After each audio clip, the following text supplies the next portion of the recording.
हिंदी में यूपीएससी की तैयारी से संबंधित प्रोग्राम्स को देखने के लिए सब्सक्राइब करें स्टडी IQIAS हिंदी। दोस्तों, हिंदी में एक शब्द है उम्मीद। ऐसा कहते हैं कि उम्मीद का दामन नहीं छोड़ना चाहिए, क्योंकि पास नहीं तो दूर होंगी, मंजिलें जरूर होंगी। भारत में या विश्व में बात की जाए अगर स्त्रियों की, तो ऐसी कौन सी दिक्कत, अपवंचनाएं नहीं है जो उन्होंने न झेली। जब नारी सशक्तिकरण की बात करते हैं तो कई बार ऐसे फैक्ट सामने आते हैं कि हम आश्चर्यचकित हो जाते हैं कि अरे ऐसा कैसे।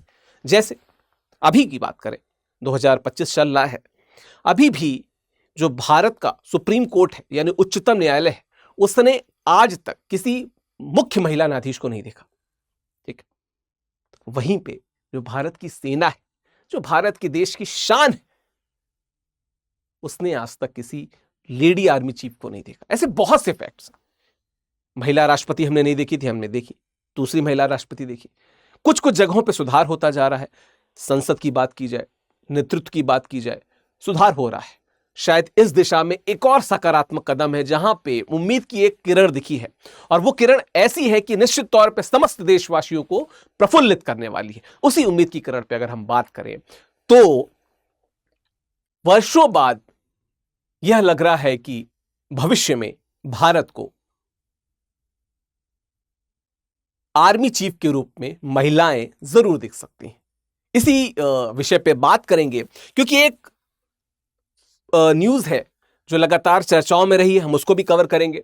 एक न्यूज है जो भारत की महिलाओं के लिए बड़ा ऊर्जा का स्रोत है, और हम बात करेंगे इतिहास कहां से, कितनी बार स्ट्रगल और कितने तरीके के स्ट्रगल महिलाओं ने झेले हैं, कितने संघर्ष उन्हें करने पड़े हैं, इन सब की हम बात करेंगे। ठीक है, आप मेरे पीछे देख सकते हैं कि हर वो भारत की महिला जो पुलिस या सेना में आना चाहती है, वो इस प्रकार के किसी एक्सपीडिशन में जाना चाहती है, इस प्रकार के किसी जो सेना के मूवमेंट्स होते हैं उसका भाग होना चाहती है, और हमने भाग होते देखा भी है। कर्नल क्या कहते हैं, सोफिया कुरैशी की बात की जाए तो हमने अभी ऑपरेशन सिंदूर के दौरान मुखर रूप से उनको सामने आते देखा, उनके महात्म्य को देखा। लेकिन जो सबसे बड़ी बात कि अभी भी भारत ने किसी आर्मी चीफ को नहीं देखा है। इस पर ही बात करेंगे, क्योंकि अगर आप कुछ आर्टिकल्स को देखें तो NDA offers women to path to become service chief in the future, इस प्रकार के आर्टिकल देखने को मिलते हैं। As her father retires from the navy, cadet Anna Rose क्या कहते हैं, marches into the army as a part of India's maiden batch of women cadets. इस प्रकार की जो न्यूज आती हैं और इस प्रकार की जो तस्वीरें आती हैं, जहां पे हम वुमेन कैडेट्स को देखते हैं पुरुषों से कंधे से कंधा मिलाते हुए, आगे बढ़ते हुए, मार्च करते हुए, तो निश्चित तौर पे आर्मी चीफ के तौर पे भी हमने जरूर देखेंगे। क्या है, राष्ट्रीय जो रक्षा अकेडमी है, नेशनल डिफेंस अकेडमी की खड़कवासला स्थित प्रतिष्ठित त्रिसेवा संस्थान में शुक्रवार को 148वें बैच की 17 महिला कैडेट्स ने स्नातक किया। यह सशस्त्र बलों के लिए एक ऐतिहासिक क्षण है जो आने वाले दशकों में भारतीय सैन्य नेतृत्व में महिलाओं के उच्चतम स्तर तक पहुंचने के यथार्थवादी मार्ग को क्या करता है, खोलता है। हम इतिहास की भी बात करेंगे कि कहां से शुरुआत हुई और अभी कहां तक पहुंचे और कहां तक पहुंचना है। ठीक है, चलो, इसके पहले मैं बात करूं स्टडी IQIAS हिंदी में जो हमारे P2I फाउंडेशन बैचेस हैं। 10 जून से हमारा प्रतिज्ञा बैच शुरू हो रहा है, इवनिंग बैच है। मैं कितनी विशेषताएं बात कर चुका हूं। एक काम करिएगा, आप हमारे वीडियो सेक्शन में, लाइव सेक्शन में जाएंगे तो इससे जुड़े बहुत से वीडियो देखेंगे और आपको विशेषताएं पता चलेंगी कि P2I की बात करें जो बैचेस हैं हमारे, तो SIP की बात करें, PRP की बात करें, SIM की बात करें, MRP की बात करें, IGP की बात करें, 18 किताबों के सेट की बात करें, मेंटरशिप की बात करें, अनलिमिटेड रिकॉर्डेड क्लासेस की बात करें, लाइव क्लासेस तो खैर चल ही रही हैं। इतनी सारी विशेषताओं से भरे इन बैचेस से अगर आप जुड़ना चाहते हैं तो नीचे लिंक दी होगी, या स्टडी IQ की वेबसाइट पे जाके आप जुड़ सकते हैं। विकास लाइव कोड का प्रयोग करना ना भूलें। इनसे बेहतर गागर में सागर जो कोर्सेज हैं वो आपको नहीं मिलेंगे। ठीक है, नहीं मिलेंगे। विकास लाइव कोड का प्रयोग करेंगे तो मैक्सिमम डिस्काउंट आपको मिल सकता है। बाकी इस बैच से जुड़ना हो तो लिंक पे क्लिक कर सकते हैं, स्टडी IQ की वेबसाइट पे जाके आप जुड़ सकते हैं। ठीक है, हिंदी लिटरेचर के बारे में भी मैं आपको बताऊंगा, अंत तक जुड़े रहिएगा। इसके पहले कि मैं आगे बढ़ूं, आपसे एक कमेंट चाहता हूं कि जब मैं आपसे बात करता हूं सशस्त्र सेनाओं की, बात करता हूं इंडियन आर्मी की, भारतीय सेना की, तो क्या लगता है महिलाओं को लेके जो फैक्ट्स हमको देखने को मिलते हैं उसके लिए वास्तविक तौर पे, क्योंकि 2025 में जब हम खड़े हैं तो वास्तविक तौर पे कौन उत्तरदायी है? क्या भारत का समाज, पितृसत्ता, या कुछ और? कमेंट बॉक्स में मुझे लगातार आपके कमेंट्स चाहिए, कमेंट्स लगातार करते रहिएगा। चलिए क्या है 1888 में अगर हम इतिहास की बात करें तो ब्रिटिशों ने, जो ब्रिटिशर्स थे, उन्होंने मिलिट्री नर्सिंग सर्विस स्थापित की, जिसमें भारत में महिलाओं के लिए सैन्य सेवाओं के द्वार पहली बार आधिकारिक रूप से खुले। 1888 की बात, इतिहास की बात हम कर रहे हैं, ठीक है। फिर क्या हुआ, 1958 में भारतीय सेना चिकित्सा कोर में महिला डॉक्टरों को नियमित कमीशन देना शुरू किया, तो थोड़ा और आगे बढ़ा। 88 के बाद सीधे 58 की मैं बात कर रहा हूं, लेकिन कुछ और चीजें, जैसे क्या है, सेना की बात की जाए तो गैर चिकित्सकीय भूमिकाएं, मतलब अभी तक जो भूमिकाएं थी वो चिकित्सकीय रूप की थी, उनसे उलट जो भूमिकाएं थी वो 1992 तक सीमित रहीं, जब महिलाओं को चुनिंदा गैर लड़ाकू शाखाओं जैसे सेना शिक्षा core, signal corps, intelligence core और इंजीनियर्स कोर्स में शॉर्ट सर्विस कमीशन यानी कि एसएससी अधिकारियों के रूप में शामिल करने के लिए वुमेन स्पेशल एंट्री स्कीम यानी कि WSES की शुरुआत की गई। तो यहां पर पहली बार ऐसा हुआ कि वो गैर चिकित्सकीय भूमिकाओं में भी दिखना शुरू की। देखिए इतिहास जो है ना, वो इसी प्रकार की छोटे छोटे पत्थरों से बनता है और फिर वो मील के पत्थर तक पहुंचता है, ठीक है। स्थायी कमीशन यानी कि परमानेंट कमीशन की बात की जाए तो महिलाओं के लिए 2008 तक संभव नहीं हुआ था, जब एसएससी यानी कि जो मैंने बताया शॉर्ट सर्विस कमीशन, महिला अधिकारी, जज, एडवोकेट जनरल विभाग और सेना शिक्षा कोर में इसके लिए पात्र हुई, ठीक है। 2008 की बात बता रहा हूं, ठीक है। 2019 में सरकार ने महिलाओं को 8 अन्य गैर लड़ाकू शाखाओं में पीसी यानी कि परमानेंट कमीशन की अनुमति दी, लेकिन कमांड नियुक्तियों में अभी भी उनको बाहर रखा। जो कमांडिंग नियुक्तियां होती हैं उनसे अभी भी महिलाएं दूर थी। फिर मैं कह रहा हूं कि पास नहीं तो दूर होंगी, मंजिलें जरूर होंगी, ठीक है। आगे की बात की जाए तो पीसी यानी कि परमानेंट कमीशन ने सेवा शर्तों के लिए महिलाओं की लड़ाई 2000 के दशक में अदालतों तक पहुंची। सुप्रीम कोर्ट ने 2020 में ऐतिहासिक निर्णय दिया, क्या, जिसमें महिलाओं को 10 शाखाओं में पीसी यानी कि परमानेंट जो क्या कहते हैं कमीशन है और कमांड भूमिकाओं के लिए पात्र ठहराया। 2020 की बात कर रहा हूं। और क्या कहा कि महिलाओं के साथ लैंगिक पूर्वाग्रहों के आधार पर भेदभाव नहीं किया जा सकता है। यहां तक महिलाओं का स्ट्रगल अभी भी चल रहा है। 2020 की बात कर रहे हैं यार, हम 21वीं सदी की बात तो कर लेते हैं, लेकिन 21वीं सदी में महिलाओं को उस रूप में नहीं देख पाते जिस रूप में पुरुषों को देखते हैं। ठीक है, थोड़ा सा फिजिकल अगर अंतर है, इसका यह मतलब नहीं कि महिलाएं वहां पे कमांडिंग पोजीशन में नहीं जा सकती। अगर वो इंडियन पुलिस सर्विस में जा सकती हैं तो यहां पे भी जा सकती हैं। संपूर्ण घर का नेतृत्व करने वाली महिला सेना का नेतृत्व क्यों नहीं कर सकती है? बिल्कुल कर सकती है। तो लैंगिक पूर्वाग्रहों के आधार पर इस प्रकार की चीजें चलती आ रही थी। आप मुझे बताइएगा, अपने घर में इस प्रकार की चीजों को आप देखते हो तो आपका रवैया क्या रहता है? ठीक है, चलिए। 2021 में सर्वोच्च न्यायालय ने एनडीए को अपनी पहली महिला कैडेट बैच को प्रवेश देने का आदेश दिया। अदालत एक याचिका की सुनवाई कर रही थी जिसमें संघ लोक सेवा आयोग द्वारा संचालित एनडीए और नौसेना अकादमी प्रवेश परीक्षा में योग्य महिलाओं को शामिल करने का निर्देश मांगा गया था। ठीक है, हाल ही में स्नातक करने वाली, जिनकी भी 17 महिलाओं की जो फोटो दिखा रहा था, ठीक है, उन महिलाओं को 1 साल बाद इस प्रतिष्ठित रक्षा अकादमी में प्रवेश दिया गया, जिसकी मैं भी बात कर रहा हूं। तो इसी जो क्या कहते हैं डिसीजन आया सुप्रीम कोर्ट का, इसके बाद चीजें बदली। ठीक है, आगे बात करें अगर तो स्क्वाड्रन में एकीकरण की बात की जाए तो एनडीए में एक नया युग देखने को मिल रहा है। महिला कैडेटों की बढ़ती उपस्थिति देखने को मिल रही। क्या है, 2022 से एनडीए ने अपने 153वें बैच तक 126 महिला कैडेटों को प्रवेश दिया है, जिससे लैंगिक समावेशी सैन्य प्रशिक्षण में एक नया अध्याय शुरू हुआ है। अभी तो जो जिनकी मैं बात कर रहा हूं वो पास आउट हुई, ये आगे के बैचेस की बात हो रही है। ठीक है, लिंग तटस्थ प्रशिक्षण की बात की जाए तो एनडीए ने अपने मौजूदा पाठ्यक्रम में न्यूनतम परिवर्तन करते हुए लिंग तटस्थ प्रशिक्षण मॉडल को अपनाया है।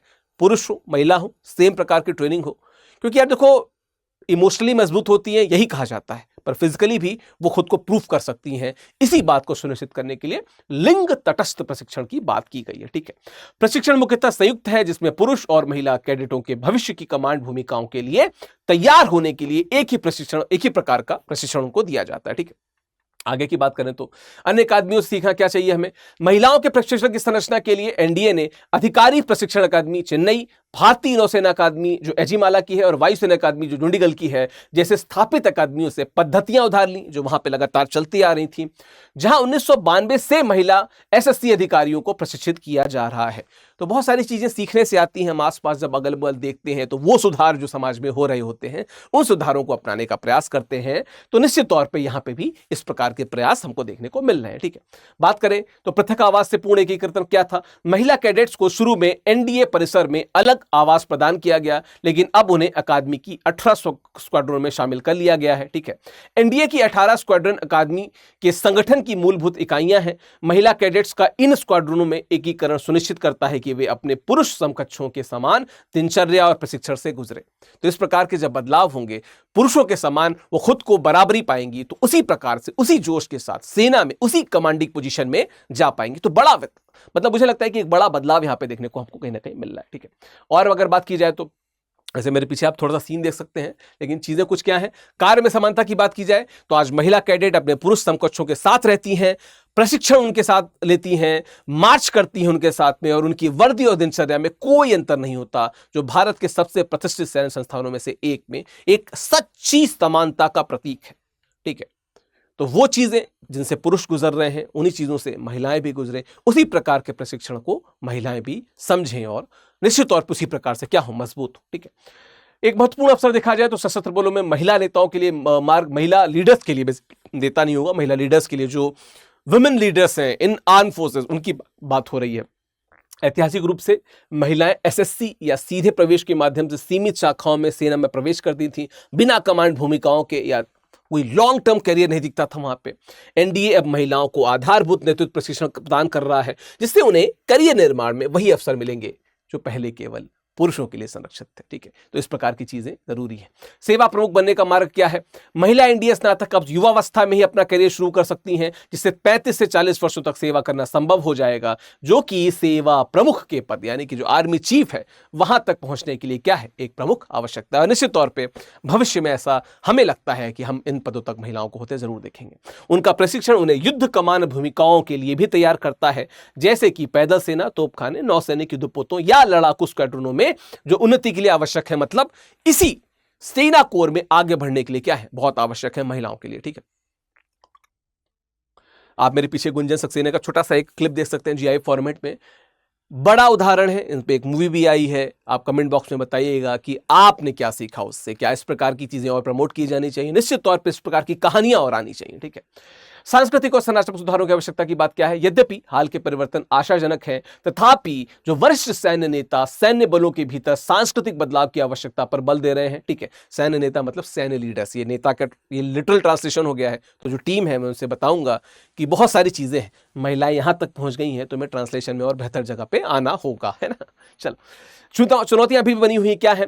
कुछ लड़ाकू भूमिकाएं अभी भी महिलाओं के लिए बंद हैं, तथा मातृत्व नीति, जो उनकी मैटरनिटी पॉलिसी होती है, बच्चों की देखभाल, जीवन साथी की नियुक्ति, पदोन्नति मानदंड और बुनियादी ढांचे में उनको समर्थन की जरूरत है। और इस प्रकार के क्षेत्रों में निश्चित तौर पे क्या है, प्रणालीगत सुधार की भी आवश्यकता है। बड़े स्तर पर सुधार हमको देखने पड़े और देखने चाहिए हमें। तो अंततः हम क्या कह सकते हैं कि इस फैसले से क्या है, भारतीय सेना में महिला अधिकारियों के नेतृत्व, उनकी पदोन्नति के लिए व्यापक मार्ग प्रशस्त हुआ है। अब एनडीए के माध्यम से महिलाओं का समावेश नेतृत्व के उच्चतम स्तरों तक पहुंचने के लिए क्या है, उनकी संभावनाओं को और अधिक क्या करेगा, सशक्त करेगा और मजबूत करेगा, ठीक है।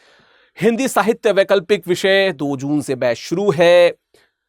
रीतिकाल से बैच शुरू है। मैं ही बैच लेता हूं, तो इस बैच से जुड़ने के लिए क्या करना है, स्टडी IQ की वेबसाइट जाइए, ऑप्शनल सेक्शन में जाइए, हिंदी साहित्य को चुनिए, चुनते समय विकास लाइव कोड का प्रयोग कीजिए ताकि अधिकतम डिस्काउंट पा सकें। हिंदी साहित्य एक ऐसा वैकल्पिक विषय है जिसने विगत 20 से ज्यादा वर्षों में सर्वाधिक टॉपर्स दिए हैं, सर्वाधिक मेंस में एडमिशन दिए हैं। तो अगर इससे जुड़ना है तो आप मेरे ऑप्शनल से जुड़ सकते हैं। 2 जून से बैच शुरू हो चुका है, बहुत जल्दी एडमिशन क्लोज हो जाएंगे। विकास लाइव कोड का प्रयोग करें मैक्सिमम डिस्काउंट के लिए। मेरे टेलीग्राम चैनल है @officialvikas करके, आप स्कैन करके जुड़ सकते हैं। आप सर्च बॉक्स में डालेंगे ऑफिशियल विकास तो यूपीएससी बाय विकास सिंह आ जाएगा, उसमें तुरंत जाइए, ज्वाइन कर लीजिए। vikas.singh@studiiq.com मेरा ईमेल आईडी है। आप अगर मुझसे बात करना चाहते हैं, मुझसे रब्ता करना चाहते हैं तो आप इस कर सकते हैं। इसका PDF आपको मेरे ग्रुप पे मिलेगा। जो कुछ PDF में डालना भूल गया हूं, सभी PDF को एक बारगी में डाल दूंगा। विकास लाइव कोड का प्रयोग कर सकते हैं अधिकतम डिस्काउंट के लिए। अब मुझे बताइए ईमानदारी से कि अभी तक जो मैंने वीडियो में कवर किया, आपको क्या लगता है कि प्रणालीगत सुधार कितने जरूरी हैं, और क्या अभी भी जो हमें कमियां दिखती हैं, कहीं ऐसा तो नहीं कि आज़ादी के इतने वर्षों बाद भी कुछ दिशाओं की बात की जाए, दशाओं की बात की जाए तो हम पीछे हैं। खासकर अगर महिला सुधारों की बात की जाए तो कहीं ना कहीं सरकार को इस पे क्या ज़्यादा एक्टिवली काम नहीं करना चाहिए, कोर्ट्स को और ज़्यादा ध्यान नहीं देना चाहिए, और सेना जैसी कमांडिंग जो पोजीशन है उनको और ज़्यादा इस पर नहीं सोचना चाहिए कि उन महिलाओं के समस्त अधिकारों को देखते हुए हर वो पोजीशन जहाँ पे पुरुष हैं वहाँ पे महिलाओं को देखना साकार होना चाहिए, खासकर जब हम 21वीं शताब्दी में। तो आपके ओपिनियंस का, आपके कमेंट्स का इंतजार रहेगा। लाइक्स भी करें, शेयर भी करें दोस्तों में, और उनको भी बताएं कि महिलाएं कहाँ तक पहुँच रही हैं। वहाँ तक हम सभी को गर्व के साथ पहुँचना होगा, खासकर महिलाओं के लिए मैसेज है। Thank you so very much, धन्यवाद। हिंदी में यूपीएससी की तैयारी से संबंधित प्रोग्राम्स को देखने के लिए सब्सक्राइब करें स्टडी IQ IAS हिंदी।